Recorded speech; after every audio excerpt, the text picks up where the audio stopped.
Assalamualaikum warahmatullahi wabarakatuh.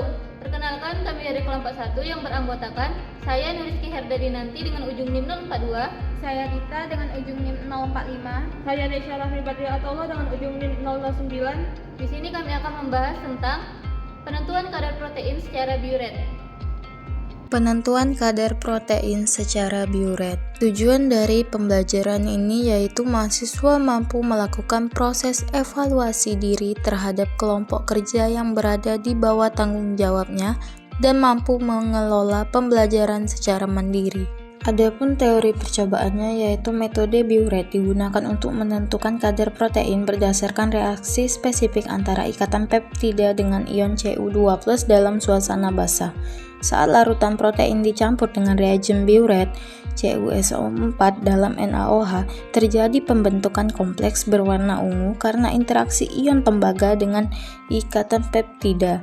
Intensitas warna ungu yang dihasilkan sebanding dengan konsentrasi protein dalam sampel, sehingga dapat diukur menggunakan spektrofotometer pada panjang gelombang sekitar 540-550 nanometer.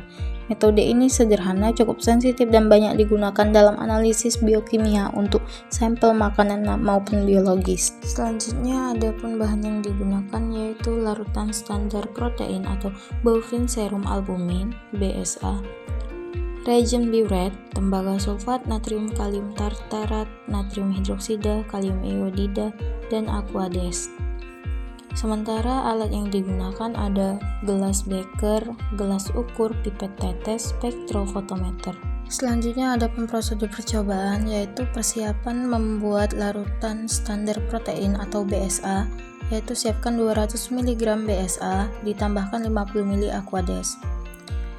Kedua, pembuatan reagen biuret, di mana siapkan 125 ml NaOH, tambahkan 0,7 gram CuSO45H2O, dan ditambahkan lagi 2,25 gram NaK C4H4O6 4H2O. Selanjutnya tambahkan lagi 1,25 gram kalium iodida. Selanjutnya prosedur yang dilakukan yaitu dalam 6 tabung reaksi tambahkan larutan standar BSA dengan 0 ml, 0,4 ml, 0,8 ml, 1,2 ml, 1,6 ml, dan 2 ml. Lalu tambahkan aquades dengan 2 ml, 1,6 ml, 1,2 ml, 0,8 ml, 0,4 ml, dan 0 ml ke dalam tabung reaksi tersebut.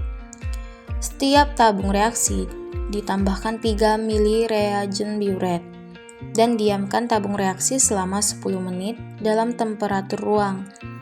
Selanjutnya absorbansi untuk masing-masing larutan pada 520 nanometer. Campuran reaksi yang mengandung 0 ml BSA digunakan sebagai belangko. Dan kemudian catat absorbansi dan gambar grafik dengan absorbansi terhadap jumlah atau konsentrasi masing-masing protein. Selanjutnya dari hasil pengamatan yang kita peroleh dapat kita ketahui bahwa semakin tinggi intensitas cahaya yang diserap oleh spektrofotometer, maka semakin tinggi juga kandungan protein yang terdapat dalam zat tersebut. Semakin besar konsentrasi protein, maka semakin besar nilai dari absorban yang ditampilkan pada spektrofotometer. Selanjutnya dapat kita lihat warna dari hasil pengamatan yang diperoleh, ada yang berwarna biru dan ungu. Berdasarkan data pengamatan, dihitung slope dan interceptnya untuk mendapatkan persamaan regresi linear garis lurusnya dalam menentukan konsentrasi BSA, sehingga didapatkan persamaannya yakni Y sama dengan 0,0883X dikurang 0,0052. Persamaan garis tersebut untuk membuat kurva standar antara absorban dan konsentrasi protein, sehingga dapat diketahui hubungan antara absorban dengan konsentrasi, yaitu dapat dilihat pada kurva bahwa semakin tinggi konsentrasi maka akan semakin tinggi absorbannya.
Sekian pembahasan dari kami akhiri dengan Wassalamualaikum warahmatullahi wabarakatuh.